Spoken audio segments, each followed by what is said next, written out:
I just want to wear these for the rest of the video. Yeah.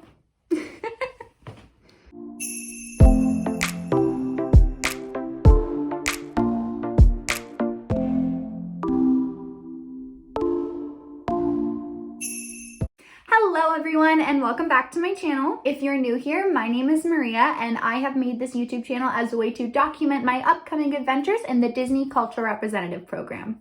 If you'd like to know a little bit more about me, you can go check out my previous video. It is just a little introduction and a little bit more about my channel. But for today, I thought it would be really fun if I did the CRP tag. The CRP tag is basically the same thing as the DCP tag, which I'm sure many of you are much more familiar with, but instead I will be answering it based off of my own program.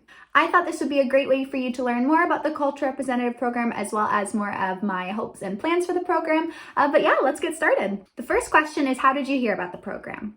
Well, I'm actually very excited to share this story because, like I mentioned in my first video, this program has literally been my biggest dream since I was 7 years old. And that is also when I first found out about it. So back when I was 7, my family was on one of our yearly trips to Walt Disney World. And before we had left, our neighbor had suggested that we go visit her friend who is actually working in Epcot's Canada Pavilion on the Cultural Representative Program. I remember we found her working at one of the popcorn carts, and I remember reading her name tag and seeing that she was from my hometown. And I just thought that was the craziest thing because I thought, you can be from Canada and actually go work in Walt Disney World. So from that moment on, honestly, I really owe it all to her because from that moment on, this has been my biggest dream and goal. So yes, since I was 7, that was the moment it all began. Question 2 is, how was the interview process?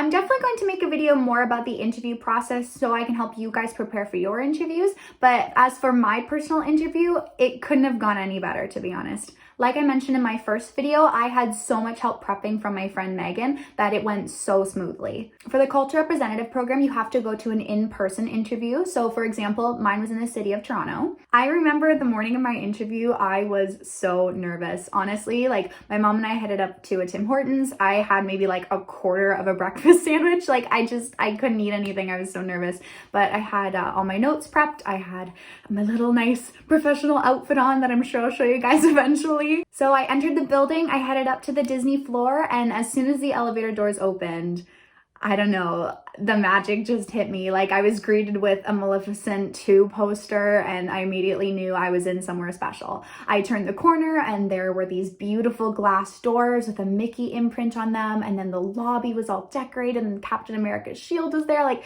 it was just crazy. The reception desk had a beautiful plaque saying the Walt Disney Company. Like it was just so incredible to be there. And honestly, like as soon as I walked in, all my nerves melted away. I met so many incredible people all throughout Canada, some that I'm still very close friends with and I can't wait to meet up with on our programs. Hi guys! Especially big shout out to my friend Angel because she was so encouraging when I told her about how I was planning on starting this YouTube channel. So with the CRP, everyone meets in the morning and they have about an hour and a half long group presentation where the recruiters will talk to you about the program, a little about your expectations, the different roles, and then after that presentation, everyone breaks away and then you come back for your designated interview time slot. Mine was about an hour and a half afterwards. So a friend and I, we waited down in the cafeteria, and then when it was our turn, we went back up. And yeah, my interview was with a recruiter named Sue. She was so lovely. Because of my friend, I felt that I was very well prepared for all her questions. So it came very naturally and it felt like a really great conversation. She was very excited to hear about all my different work experiences, as well as my experiences within the Walt Disney Company, such as in the international parks and starting as a new Disney Store cast member. And overall, it just felt like a conversation. She was so kind, so lovely, and it was so great to meet her. Overall, it couldn't have been a better experience. I remember leaving the building and meeting up with my mom again and telling her, like, even if I don't get accepted, it's okay because this day was just so incredible and such an amazing experience. But I think in my heart, I knew that it just went really well. And then sure enough, I got the position. So dreams come true. Question 3 was, where were you when you found out?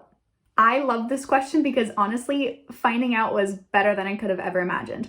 As I said, I've been dreaming of getting that acceptance email since I was 7 years old, but where I was when I found out was never something I could have ever dreamed.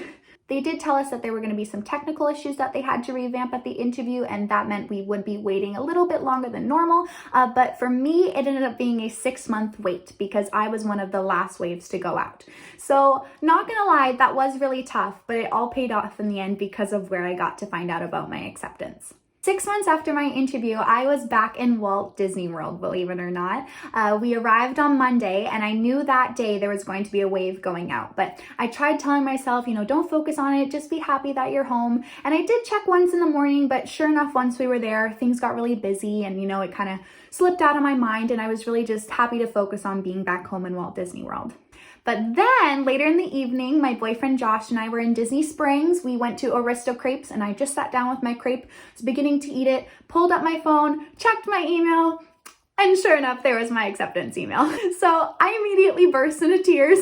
I literally flipped my phone around and had him check in. I was like, is this real?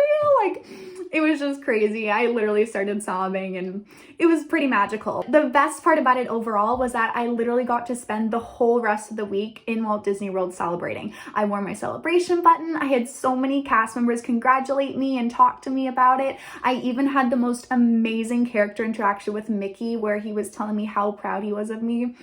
Literally gonna start crying thinking about it again. I might do a video talking about that Mickey experience because honestly, I always say when I talk about that moment, it was a gift from Walt. I'm never gonna get over that interaction I had with Mickey. So let me know if you're interested in hearing that story because it was honestly the most magical thing that's happened to me in Disney. So yeah, I was in Walt Disney World when I found out about my acceptance, and it was just the most amazing, magical week, and I couldn't have asked for anything better. Question 4 is, what is your role and what were your preferred roles? I will be working as a merchandise cast member in the CRP.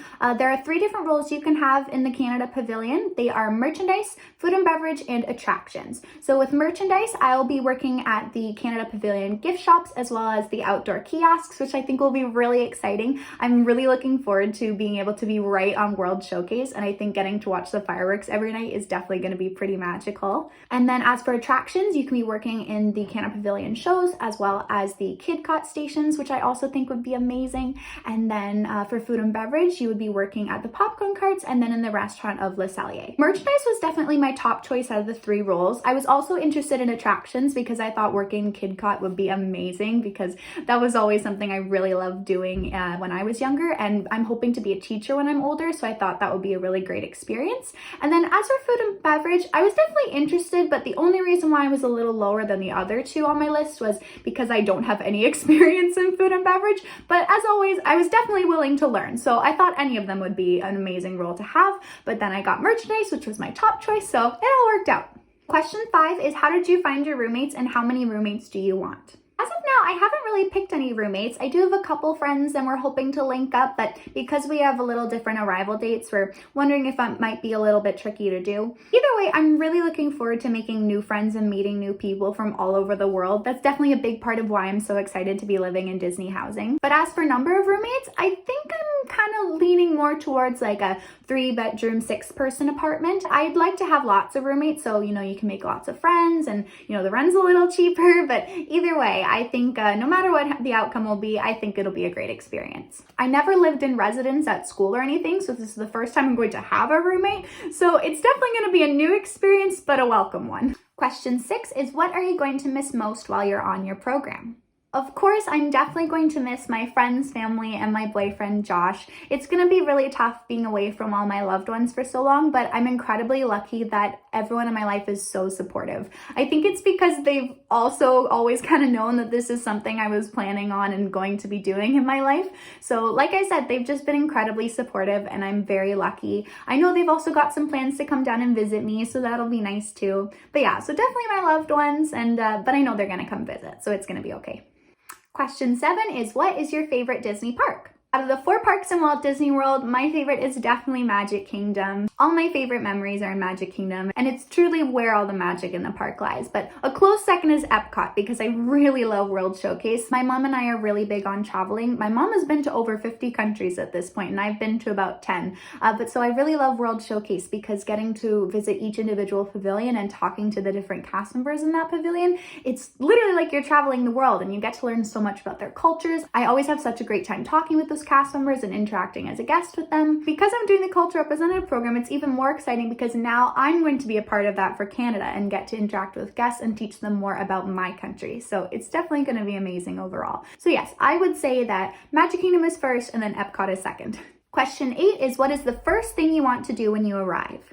If we're thinking like when I really first arrive, it's probably going to be unpack, and then I'm probably gonna have to go to like a Walmart or a Target or something to do some shopping. Packing for a year is gonna be tricky, so I figured that I would pack the essentials and then go to a store and be able to pick up everything else I need. So yeah, probably go shopping is the very first thing, but if we're talking about the first thing that I do as a cast member, I don't know. I know it's cliche, but definitely want to go to Magic Kingdom after Traditions if I can. I'm very, very excited about Traditions. It's another thing that I've been dreaming about my whole life. Lots of people know this, but just in case you don't, when you do Traditions, which is like the cast member orientation, you receive a pair of Mickey ears. And I actually already have a pair of the classic ones, so I thought it would be really special if I, instead of embroidering my name, if I embroidered maybe my program or Traditions on the back, and I thought that would be really special. And then of course watch the fireworks because you always have to end the day with happily ever after. I wanted to bring over my ears just to show you guys because now I'm all excited. These are the style of Mickey ears that you receive in Traditions when you become a cast member. So like I said, I already have a classic pair. It's got my name Maria on the back. So I thought maybe embroidering Traditions on it or maybe CRP 2020, 2021 would be really special. I still have my very first pair of ears. Aren't they cute? I know, look how tiny they are in comparison. Yeah, it's pretty cute. And so yes, it's got my name on the back, Maria, and then it actually still has the price tag inside. They were $6. Isn't that crazy? I should have been doing this earlier. Okay, they're gonna be on now. Question 9 is, what is the #1 thing on your bucket list? Even though I've been going to the Walt Disney World Resort since I was 2 years old, there is still so much that I haven't been able to do yet. I think the #1 thing on my bucket list is to definitely do the Keys to the Kingdom tour. I've never done a private Disney tour, so it's definitely high on my list. And I think Keys to the Kingdom is #1. I've definitely already got an actual bucket list going for my program, but leave a comment down below if you had anything that was really high up on your bucket list that you recommend I do, because I'm always looking to add more things to it, so definitely let me know. And then the final question, question number 10, is what is one thing you hope to take away from your program?